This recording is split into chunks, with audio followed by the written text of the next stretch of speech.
να γίνει στη Θεσσαλονίκη, στη Λάρισα και να χτυπηθεί η πρωτεύουσα. Αυτό είπε ο άνθρωπος με λίγα λόγια. Εάν μπορεί να καταλάβει κανείς τι μπορεί να σημαίνει αυτό, γι' αυτό το επεσήμανε στο αμφιθέατρό του.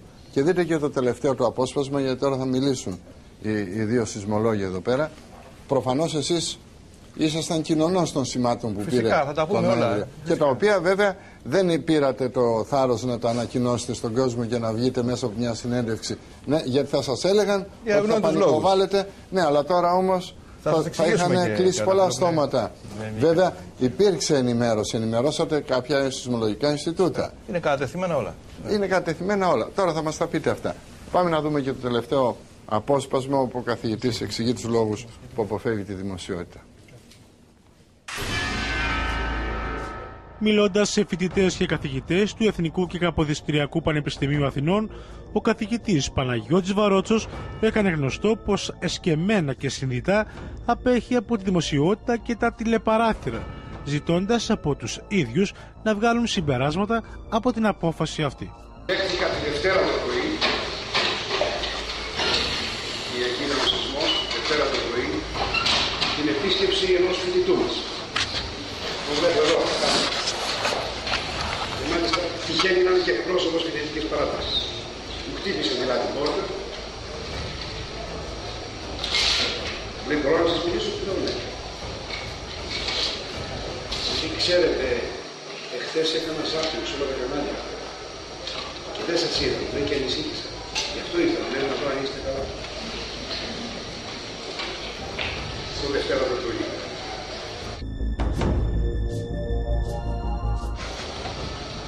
Δεν το απάντησα, ούτε μπορούσα να το εξηγήσω. Πού οφείλεται η αποχή μου από τα μέσα ενημέρωσης. Γιατί είναι μια συνειδητή αποχή.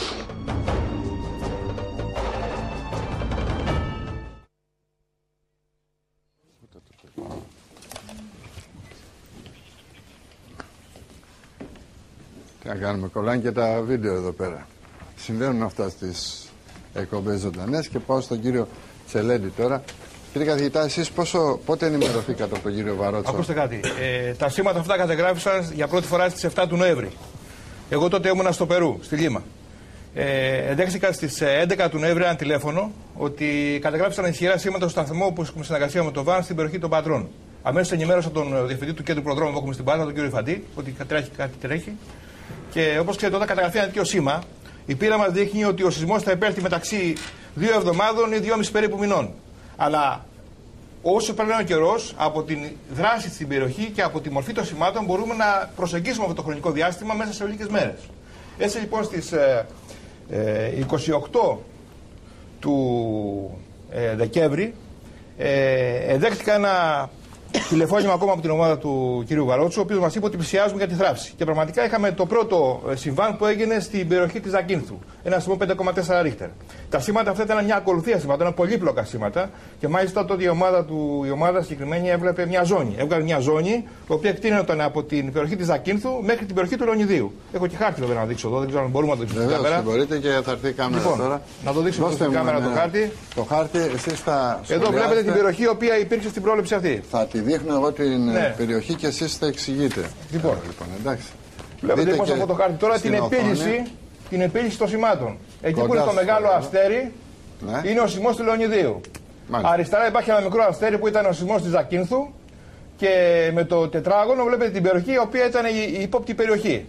Στις 23 του Νοέμβρη κατετέθηκε επίσημο άρθρο στο περιοδικό Physical Review το αμερικάνικο και επίσης στη βάση δεδομένων του Πανεπιστημίου Κορνέλ στην Αμερική. Θα μου πείτε γιατί όχι στην Ελλάδα. Γιατί έχουμε την πείρα, κύριε Τριανταφυλόπουλε, στην Ελλάδα, όποτε κατατεθεί κάποιο χαρτί, υπάρχει πολύ μεγάλη πιθανότητα να υπάρξει εσκεμμένη διαρροή, ούτως ώστε αν κατά ομιγέννητο αποτύχει κάποια φορά η ομάδα, να πέσει να μας πάρει το κεφάλι. Δεν είναι σωστό κάποια ομάδα επιστημόνων να καραδοκεί, κάποιοι άλλοι να πέσει έξω για να τους κάνουν εκ των υστέρων αρνητική κριτική. Γι' αυτό το λόγο λοιπόν έχει αποφασιστεί από την ομάδα όλες αυτές οι εκτιμήσεις να κατατίθενται στη βάση δεδομένων του Πανεπιστημίου του Κορνέλ. Είναι μια βάση όπου κατατίθενται όλες αυτές οι μελέτες και ο κάθε ερευνητής, ο οποίος είναι ζωντανός ερευνητής, μπορεί να βλέπει τι γίνεται. Αμέσως μετά όμως το σεισμό της Ζακίνθου. Είχατε προσδιορίσει το επίκεντρο? Φυσικά, ήταν δύο τα επίκεντρα. Ήταν το επίκεντρο στην περιοχή του Κεντρικού Ιωνίου και Ανατολικής Πελοποννήσου. Αμέσως μετά το σεισμό της Ζακίνθου, τα σήματα έδειξαν ότι δεν τελειώσαμε και ότι έχουμε συνέχεια στο φαινόμενο. Είναι μια πολύπλοκη μαθηματική διαργασία. Δεν θα μπω τώρα σε λεπτομέρειες τέτοια ώρα, 2 ώρες τα μεσάνυχτα. Αλλά 3 μέρες πριν από τις 6 του Γενάρη που έγινε ο 6,5, είχαμε πάλι μια επίγουσα συνομιλία με την ομάδα του καθηγητή Βαρότσου, όπου πλέον ξέραμε ότι από στιγμή σε στιγμή θα έχουμε κάποιο σημαντικό γεγονός. Πράγμα το οποίο και έγινε. Αυτό είναι όλο το ιστορικό. Τώρα όμως θα πω και κάτι άλλο, κύριε Τριανταφυλόπουλε. Είπατε στην αρχή ότι ο κύριος Βαρότσος είναι θύμα της γραφειοκρατίας. Δεν είναι θύμα της γραφειοκρατίας, είναι θύμα μιας ενορχιστρωμένης πολιτικής εξοντωσής του από τον αναλυτικό χώρο. Είμαι μάρτυρας αυτής της πολεμικής του κυρίου Βαρότσου, γιατί και εγώ ίδιος έχω υποστεί αυτό το πράγμα και τα τελευταία 3 χρόνια έχω, ξέρετε, αναγκαστεί να δραστηριοποιούμε στον χώρο της Λατινικής Αμερικής. Δηλαδή, έχω βάλει στην Λατινική Αμερική 350 συμμογράφους και δεν μπορώ να βάλω 5 συμμογράφους στο Ιόνιο, επειδή δεν ανήκω στον κύκλο των στενών κυβερνητικών συμμολόγων. Και θα πω και κάτι άλλο, ότι νιώθω περήφανο σήμερα γιατί ήμουν αυτός εγώ, ο οποίος προέτρεψε τον καθηγητή να βγει δημόσια και να ανακοινώσει αυτή την επιτυχία του σε ένα ακροατήριο καθαρός επιστημονικό. Βέβαια, δεν ήξερα ότι έχετε βάλει μέσα στα κάμερα. Και προσωπικά εγώ ήμουν αντίθετο σε κάμερες σε πανεπιστημιακά έδρανα. Εν πάση περιπτώσει πάντως. Εγώ έβαλα κάμερα. Είδα εδώ πέρα ένα. Το κατέγραψαν αυτό.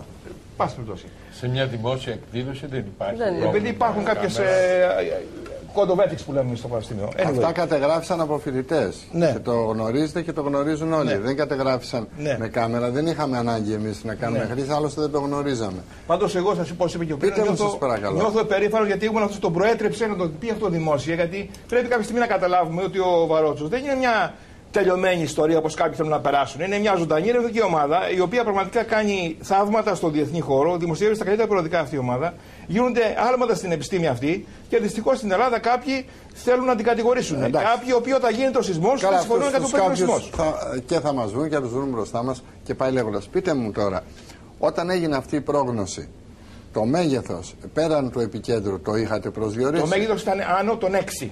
Άνω των 6. Είναι ένα μέγεθος πολύ επικίνδυνο. Φυσικά. Το βάθος το είχατε προσδιορίσει? Όχι, γιατί αυτό είναι δύσκολο. Όχι. Το βάθος είναι πολύ δύσκολο, όμως ξέραμε εστιακές περιοχές. Το επίκεντρο το είχατε προσδιορίσει. Ένα σεισμό λοιπόν πάνω τον Ρίχτερ που είχατε στα χέρια σας είναι ένα θέμα, ένα δίκοπο μαχαίρι. Δεν είχατε χρέος να το ανακοινώσετε στα αρμόδια όργανα της πολιτείας, δείχνοντας και την περιοχή και τη ζώνη? Διότι ένα σεισμό σαν τον 6 Ρίχτερ, αν είναι και επιφανειακός, που αυτό δεν μπορούσε να το προσδιορίσετε, μπορεί να σκοτώσει πολύ κόσμο. Ακούστε, κατετέθησαν σε μια βάση δεδομένων, η οποία ο κάθε ενεργός επιστήμονας και ο κάθε υποτίθεται επιστημονικός σύμβουλος του κάθε Υπουργείου μπορεί να έχει πρόσβαση να διαβάσει αυτά τα πράγματα. Αλλά δεν υπάρχουν αυτή τη στιγμή οι θεσμοί και προϋποθέσεις. Πού είναι αυτή η βάση δεδομένων? Είναι στο Πανεπιστήμιο του Κορνέλου, όπου κάθε νέα ερευνητική προσπάθεια που γίνεται, προτού καν δημοσιευτεί. Πού ήξεραν εδώ οι αρμόδιοι? Η πρώτη δουλειά που κάνω εγώ κάθε πρωί, ξέρετε ποια είναι, κύριε Τριανταφυλόπουλε? Να πηγαίνω σε αυτή τη βάση. Η πρώτη δουλειά που κάνω κάθε πρωί όταν πάω στο γραφείο μου είναι να πηγαίνω σε αυτή τη βάση δεδομένων να βλέπω τι καινούριο βγαίνει. Για να ξέρω πού είναι επιστήμη. Άμα είμαστε ζωντανοί επιστήμονες, αυτό το κοιτάμε. Τώρα στην Ελλάδα δεν έχουμε προσωπικά νιώσει ασφάλεια ότι υπάρχουν οι θεσμοί αυτοί οι οποίοι μπορούν να προφυλάξουν μια τέτοια πληροφορία. Γιατί μπορεί να διαλέψει αυτή την πληροφορία, μπορεί ο σεισμός να γίνει στη θάλασσα και να μην έχουμε καθόλου κανένα πρόβλημα, αλλά να προκαλεί τέτοιο πανικό μπορεί να έχουμε τεράστιο πρόβλημα. Και από την άλλη μεριά να αφήσουμε κι εμείς. Δηλαδή είναι τόσο δύσκολο, αφού έχει φτάσει σε τέτοιο επίπεδο η πρόγνωση της ερευνητικής ομάδας, να λέει επισήμως ο Υπουργός Εσωτερικών ότι ξέρετε, επειδή έχουμε κάποια σήματα για αυτό το 15ήμερο μήνα σε αυτή τη ζώνη, να είστε πιο προσεκτικοί, τα παιδιά σχολείο, τα σπίτια μετακινήσεις. Τόσο δύσκολο είναι αυτό. Αυτό δηλαδή, θα ήταν το ιδεατό. Θα επέφερε τόσο πανικό. Δεν το καταλαβαίνω εγώ. Αυτό είχε επιτευχθεί, κύριε είχε επιτευχθεί επί προεδρίας ΟΑΣ του κυρίου Παπα-Νικολάου. Και θυμάστε τι γίνει τότε με το πύργο. Κανένας δεν έλεγε ποτέ, δεν ενημέρωνε. Εμείς πάλι βγαίναμε μπροστά. Παρακαλώ. Είναι επαναλαμβανόμενες οι φορές, ο κύριος Τσελέντης το ξέρει, εσείς το ξέρετε, το είδαμε και με το σεισμό της Αθήνας. Είναι επαναλαμβανόμενες οι φορές που ο κύριος Βαρότσος έχει δώσει εκτιμήσεις, δεν θα έλεγα προγνώσεις, έτσι, έχει δώσει εκτίμηση για περιοχές και αυτές οι εκτιμήσεις του έχουν διαρρεύσει. Έτσι. Το είδαμε με το σεισμό της Αθήνας. Εμείς θέλουμε να διαρρέουν, να το μαθαίνει ο κόσμος. Αν το κουβεντιάζετε μόλις σας εκεί μέσα. Νομίζω ότι έχει αποφασίσει, σαν σοβαρός επιστήμονας, σαν σοβαρή ερευνητική ομάδα, να πάρει αυτά τα χαρτιά του και να τα βάλει σε μια βάση δεδομένων που θα την αξιολογούν σοβαροί επιστήμονες.